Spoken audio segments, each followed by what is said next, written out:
பாஜக எதிர்த்து வெற்றி பெறுவதில் இந்தியாவுக்கே எடுத்துக்காட்டா இருக்கிறது திமுக தலைமையிலான கூட்டணி தான்.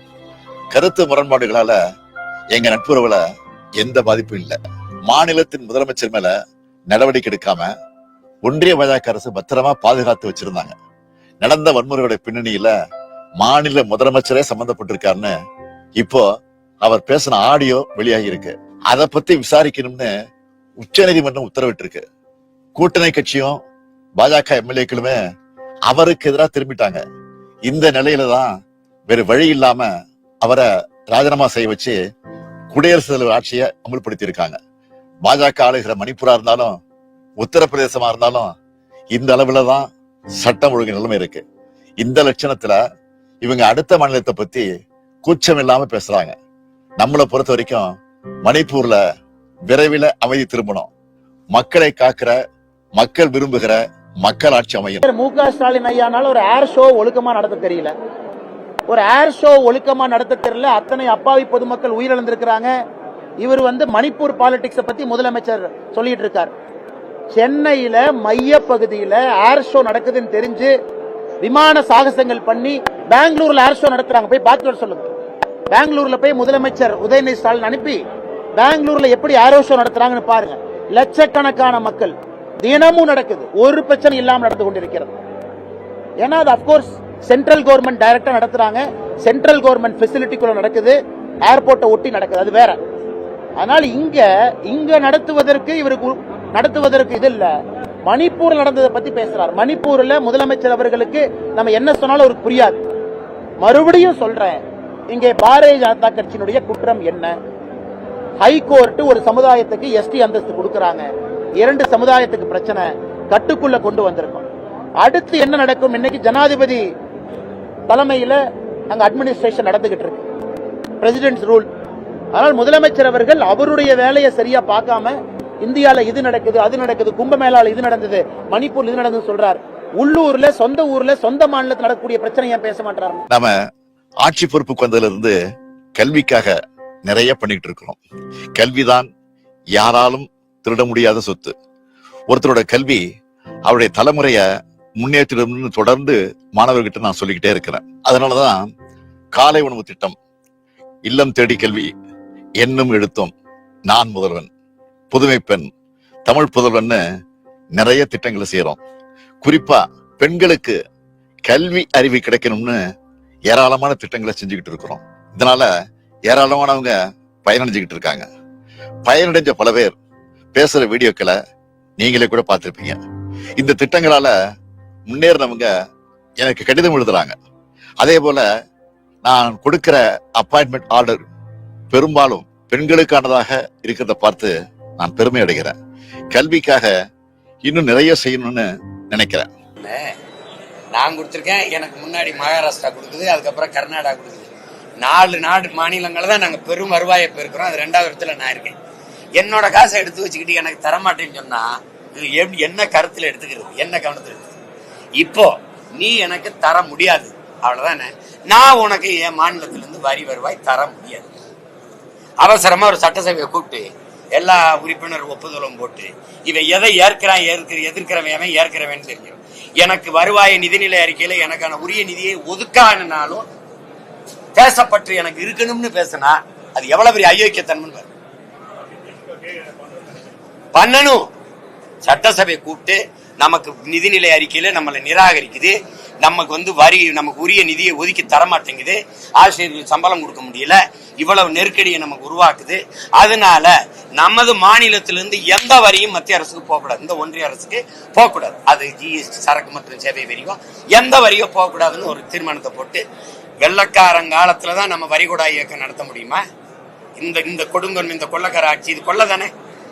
என் வரியை எடுத்துட்டு போயிட்டு எனக்கு தர முடியாதுன்னு சொல்றது கொள்ளையா?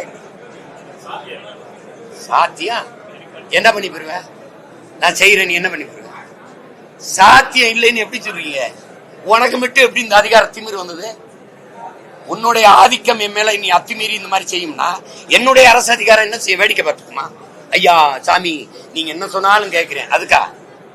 அதுக்கா இது 8 கோடி மக்களினுடைய உரிமை பிரச்சனை, தன்மான பிரச்சனை, இது இனமான பிரச்சனை.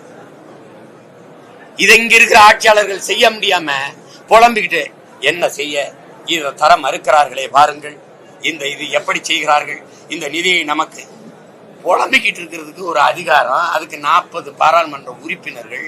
இது கேவலம். தர முடியாது போய. ஒரு பெரிய மாநாட போடுவோம், பேரணி நடத்துவோம், எல்லாரும் கட்சி. கர்நாடகால எந்த ஒரு பொது பிரச்சனைக்கு கொடியை கீழே போட்டுறான், அவன் மாநில கொடியை தூக்கிடுறான். நடக்குதுல்ல? பொதுவா நிப்போம், எல்லாரும் நிப்போம். ஒரு வரி, ₹1 வரி போகாது ஒன்றிய இந்திய அரசுக்கு. இல்ல, முடிஞ்சு போச்சு. ஏன் முடியாதுன்னு கேளுங்க. இந்த மாதிரி ஒரு தீர்மானத்தை போட்டாலே அவர் வீட்டுல காலையில அமலாக்கத்துறை, வருமான வரித்துறை எல்லாம் வந்து கைபூரா கரை. புரியுதுல? இப்ப எனக்கு என்னையே ரைட் தான் போட முடியும். இன்கம் டாக்ஸ், இடி, ஐடி எல்லாம் போட முடியாது. ஏன்னா இல்ல. என் பங்காளி வடிவேல் சொல்ற மாதிரி ஒண்ணு இல்ல. நீ துணிஞ்சு முடியாதுன்னு. எங்க தாத்தையும் ஒருத்தன் படிக்காத மேத இருந்தான காமராஜர், அவன் இருக்கும் போது நீ இந்த மாதிரி வேலையை காட்டிருக்க. நீ காட்டியிருப்பீங்களா? முதலமைச்சர் அவர்கள் ஒரு விஷயத்தை புரிந்து கொள்ள வேண்டும். பட்ஜெட்டை பொறுத்த வரைக்கும் நேரடி நிதி பகிர்வு, அது நேரடியா டெவல்யூஷன் கிராண்ட்ல அமௌண்ட் வந்துருது. அது எல்லோருக்கும் வெளிப்படையா தெரியும். இன்னைக்கு தமிழகத்தை பொறுத்த வரைக்கும் கிட்டத்தட்ட எல்லா ஸ்கீமுமே சென்ட்ரல் கவர்மெண்ட் ரன் பண்ற ஸ்கீம். முதியோர் உதவித்தொகை மத்திய அரசு நடத்துறது, ஏழைகளுக்கான வீட்டு திட்டம் மத்திய அரசு நடத்துறது, விவசாயிகளுக்கு கொடுக்கக்கூடிய கிசான் சம்மான் நிதி மத்திய அரசு நடத்துறது. இது போன்ற ஆயிரக்கணக்கான, லட்சக்கணக்கான, கோடிக்கணக்கான பயனாளிகள் ஒரு திட்டத்தில் பயன்படுறாங்க. முத்ரா கடன் திட்டம் பயனாளிகள். ஆனால் நீங்க கூட்டி கழிச்சு பாத்தீங்கன்னா முதலமைச்சருக்கு தெரியும். பல மேடைகள் நாம சொல்றோம், மோடி அவர்களுடைய அரசு வந்த பிறகு தமிழ்நாட்டிற்கு நாம் கொடுத்த பணம் நிதி பகிர்வு அடிப்படையில் 2.5 மடங்கு உயர்ந்திருக்கிறது. சில இடத்துல 3.5 மடங்கு. ரயில்வே ப்ராஜெக்ட் அதிகம். 46,000 கோடி ரூபாய் இன்னைக்கு நேஷனல் ஹைவே வேலை தமிழ்நாடு நடந்துகிட்டு இருக்கு. விமான நிலையம், துறைமுகத்திலிருந்து இவ்வளவு வேலைகள். அதனால எந்த அடிப்படையில் மாண்புமிகு முதலமைச்சர் ஐயா ஸ்டாலின் அவர்கள் எந்த அடிப்படையில் பட்ஜெட்ல தமிழ்நாட்டுக்கு எதுவுமே இல்லைங்கிறாங்க? நான் சென்னை பொதுக்கூட்டத்தில் பேசினேன். 10 ஆண்டு காலம் யூபி அரசுல எத்தனை முறை தமிழ்நாடுங்கிற வார்த்தையை பயன்படுத்தினாங்க? 4 முறை. தமிழ்நாடு அப்பனா 6 முறை தமிழ்நாடு என்கின்ற வார்த்தை பட்ஜெட்ல இல்ல. அந்த 4 முறை பயன்படுத்தியதுக்கு 8,800 கோடி ரூபாய் வந்துச்சு. தமிழ்நாடு ஒரு ஸ்பெஷல் ஸ்கீம். நாம எத்தனை முறை பயன்படுத்தி இருக்கோம்? 10 ஆண்டுகள்ல 4 முறை பயன்படுத்தி இருக்கோம். 11 ஆண்டுகள், 11வது பட்ஜெட் நாம 1,60,000 கோடி கொடுத்திருக்கோம். அதாவது ஸ்பெஷல் ஸ்கீம் தமிழ்நாடு. எல்லா மாநிலத்திற்கும் எல்லா வருடமும் ஸ்பெஷல் ஸ்கீம் வராது. நமக்கு 2021-22 மிகப்பெரிய அளவில் 1,20,000 கோடி ஒரே ஆண்டுல நேஷனல் ஹைவேக்கு வந்துச்சு. போன ஆண்டு ஆந்திரா கொடுத்திருக்காங்க, இந்த ஆண்டு பீகார் கொடுத்திருக்காங்க. ஸ்பெஷல் ஸ்கீம் தமிழ்நாட்டுக்கு வந்திருக்கு. எப்படி குடியரசு தின அணிவகுப்புல எல்லா மாநில ஊர்திகளும் எல்லா ஆண்டும் கலந்து கொள்ள முடியாதோ அது மாதிரி ஸ்பெஷல் ஸ்கீம் போகுது. அதை வச்சு முதலமைச்சரை அரசியல் பண்ணணும். முதலமைச்சர் வெள்ளை அறிக்கை வெளியிட தயாரா? நான் கேட்கிற ஒரே கேள்வி. நாங்க ஆட்சிக்கு வந்ததுல இருந்து அவங்க பினான்ஸ் மினிஸ்டர் சொல்லி வெள்ளை அறிக்கை கொடுக்கட்டும்.